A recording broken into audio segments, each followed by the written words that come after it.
तर बघा, तर आपण आता काय बघणार आहोत, काम लेथ मशीनवर काम झाल्यानंतर काय बघणार आहोत आपण, लेथ मशीनवर काम झाल्यानंतर. बघा आता आपण लेथ मशीन काम झाल्यानंतर आपण कोणती काळजी घेणार आहोत, कोणती सुरक्षितता घेणार आहोत, कोणती सेफ्टी घेणार आहोत. तर आपण बघा, ब्रशच्या साहाय्याने मशीन स्वच्छ करणे व कॉटन वेस्टने पुसून घ्यावे.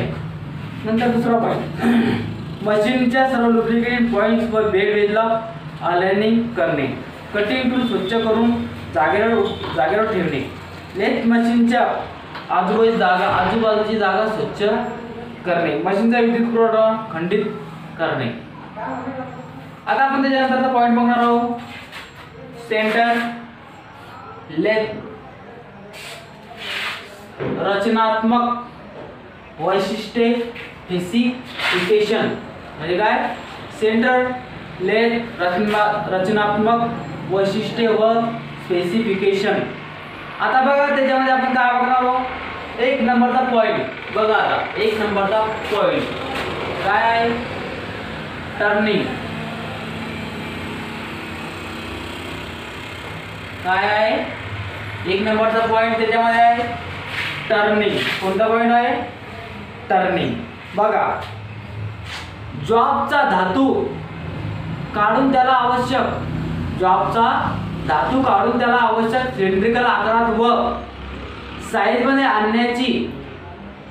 आणण्याची टर्निंग ही एक मशीन प्रोसेस आहे. काय, टर्निंग ही एक मशीनिंग प्रोसेस आहे. फिरणाऱ्या जॉबवर कटिंग टूलला दाबून ही क्रिया केली जाते. ज्या मशीनवर टर्निंग केले जाते त्या मशीनला लेथ म्हणतात. म्हणजे काय, ज्या मशीनवर आपण टर्निंग प्रक्रिया करतो त्या मशीनला काय म्हणतो आपण, लेथ मशीन म्हणतो. लेथची रचनात्मक वैशिष्ट्ये. आता बघणार आहोत आपण लेथची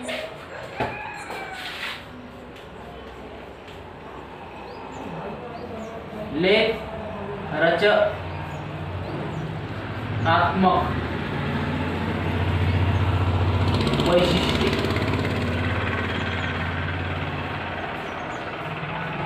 बघा आता त्याच्यामध्ये आपण बघणार आहोत, लेथ मशीनला खालील घटकांची तरतूद केलेली असते. काय, लेथ मशीनला खालील घटकाची तरतूद केलेली असते. बघा त्यातला पहिला पॉईंट आता कोणती तरतूद केलेली असते आपण बघणार आहोत. कटिंग टूलला पकडण्याची व फिरण्याच्या दिशेने विरुद्ध त्याला जॉबवर दाबण्याची व्यवस्था असते. फिक्स्ड पार्ट म्हणजे काय, फिक्स पार्ट आणि स्लाइडिंग पार्ट असतात की ज्यामुळे जॉबच्या फिरण्यानुसार कटिंग टूलची संबंधित हालचाल करता येते. नंतर तिसरा पॉईंट, जॉबवर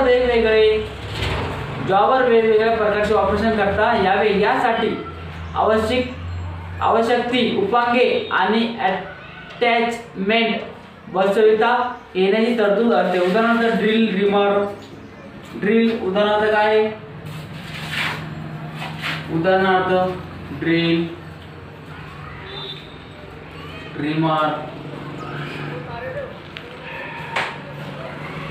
नंतर काय, drill, reamer, taper turning, attachment इत्यादी. आता बघा आपण खाली बघणार आहोत, लेथचे मुख्य भाग म्हणजे काय, मेन पार्ट ऑफ लेथ. म्हणजे काय, लेथचे मुख्य भाग. आता मुख्य भाग कोणकोणते आहेत तुम्हाला मी फर्स्ट इयर मध्ये पण सांगितलेले आहे आणि आता तुम्हाला मी फर्स्ट सेम मध्ये पण सांगितलेले आहे. आता तुम्हाला मी फोर्थ सेम मध्ये पण लेथचे मुख्य भाग आणि मेन पार्ट ऑफ लेथ म्हणजे काय, मेन मशीनचे मुख्य भाग कोणकोणते मुख्य भाग आहेत तुम्हाला सगळ्या मुलांना चांगल्या प्रकारे माहित आहे. तरी पण मी तुम्हाला शिकवणार आहे, तरी सर्वांनी ऐकून घ्यावे व ध्यानात ठेवावे. तर बघा आता मुख्य भाग.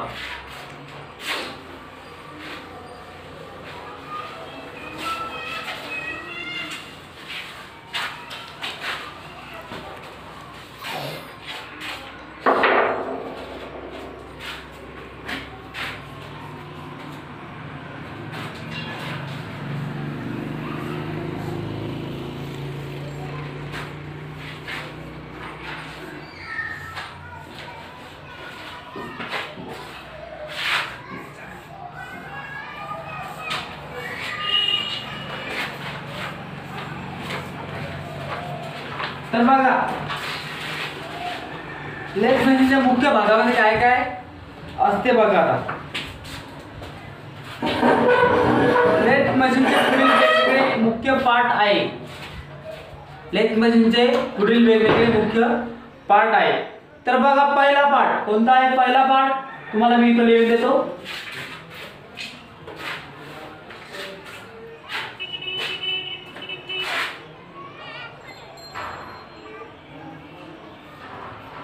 Head stock.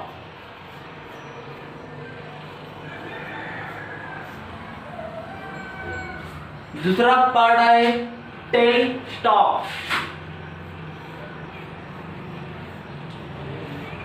Tail stock. तीसरा पार्ट आहे बेड. चौथा पार्ट आहे बेडा. चौथा part carriage.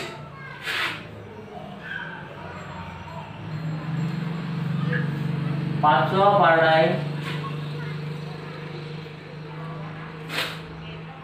Cross slide.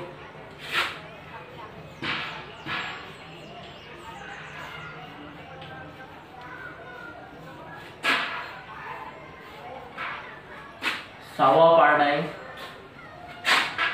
Compound side.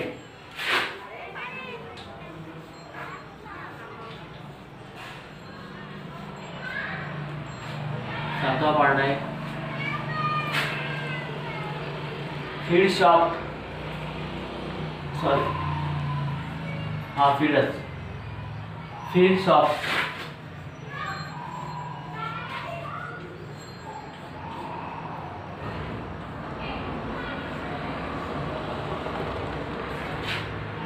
सहावा पार्ट आहे लीड स्क्रू.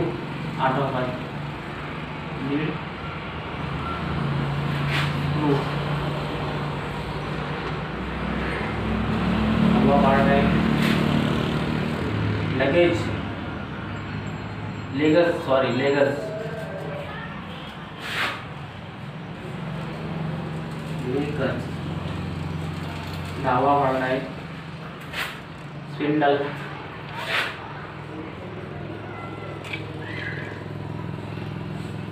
11वा पार्ट आहे टूल पोस्ट.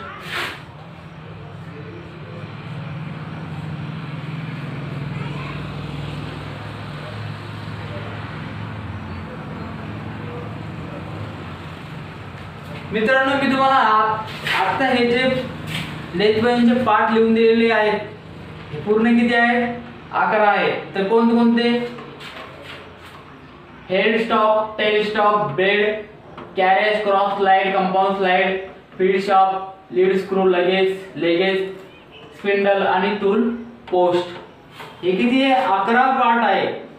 तर हे 11 पार्टचे नावे हे 11 पार्टचे नावे लेथ मशीनचे 11 पार्ट जे याचे नावे तुम्ही लक्षात ठेवावे जेणेकरून एखाद्या वेळेस आपल्याला पेपरामध्ये येऊ शकते. आणि एखाद्या वेळेस नाही हे IMPच आहे. काय आहे IMPच आहे.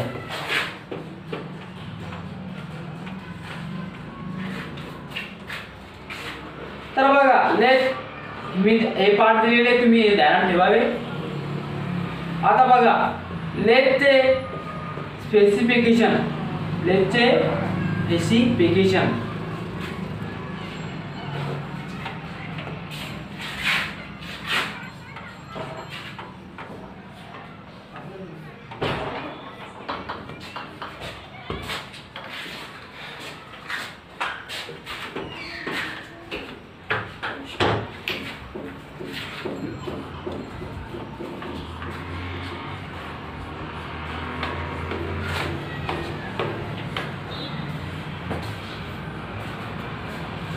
लेथचे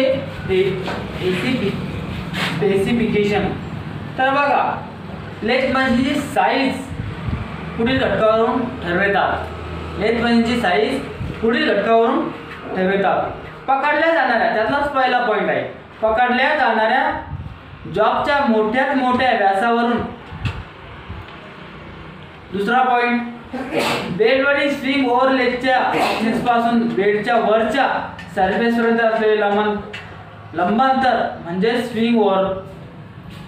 त्याच्यानंतरचा पॉइंट, तिसरा पॉइंट आहे बेडच्या लांबीवरून. 4 नंबरचा पॉइंट आहे बिटवीन सेंटरमध्ये टर्निंग करता येणाऱ्या जॉबच्या जास्तीत जास्त लांबीवरून. समजलं तुम्हाला? आता हे काय सांगितले मी लेगचे स्पेसिफिकेशन. आता आपण बघणार आहोत लेग बेड. काय बघणार आहोत आपण आता? Leg bed.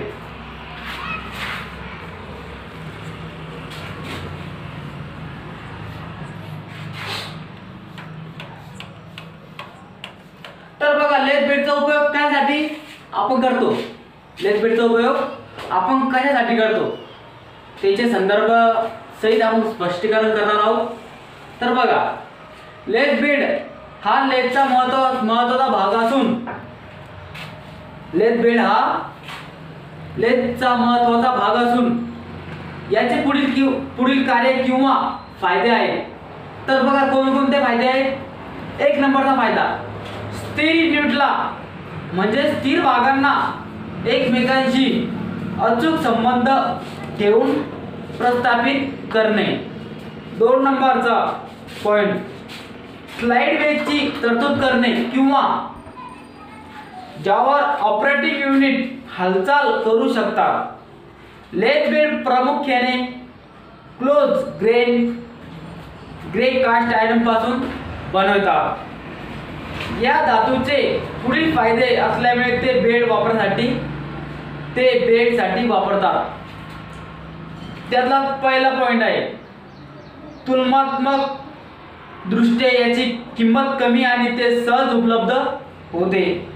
वितळलेल्या स्थितीत कास्ट आयरनचा प्रवाहीपणा जादा असतो, त्यामुळे ते मोल्डच्या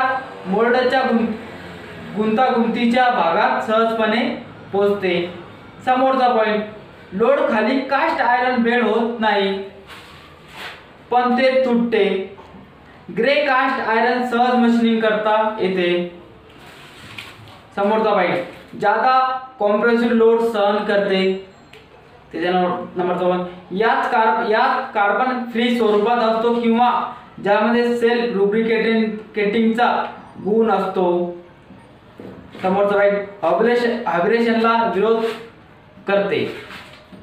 आता आपण बघणार आहोत लेग बेडची रचनात्मक वैशिष्ट्ये. काय बघणार आहोत आपण?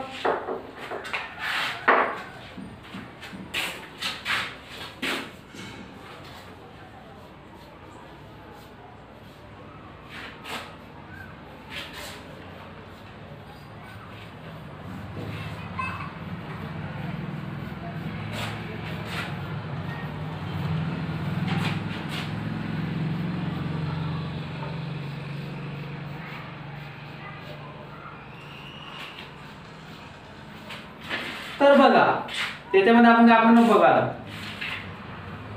साधारणपणे लेग बेड सिंगल कास्टिंगचे बनवतात.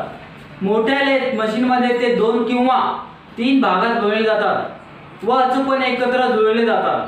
आघात व झटके शोषण्यासाठी लेग बेड वजनदार अवजड बनवतात.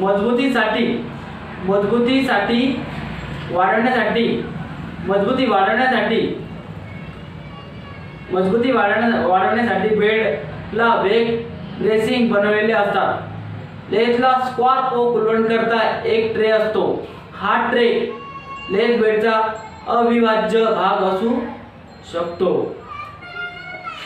लेग बेड हा कास्ट आयरन पासून अथवा शीट मेटल पासून बॉक्सच्या आकारात वेल्डिंग केलेल्या लेग्सवर आधारित असतो. यामुळे लेथला आवश्यक उंची मिळते. हेड स्टॉकच्या बाजूकडील बॉक्सच्या आकारात लगेच मध्ये इलेक्ट्रिकल स्विच गिअर युनिट व कुलंट पंप असेंबली बसवते. तर आता मी तुम्हाला लेग बेडची रचनात्मक वैशिष्ट्य म्हणजे सांगितलेलं आहे.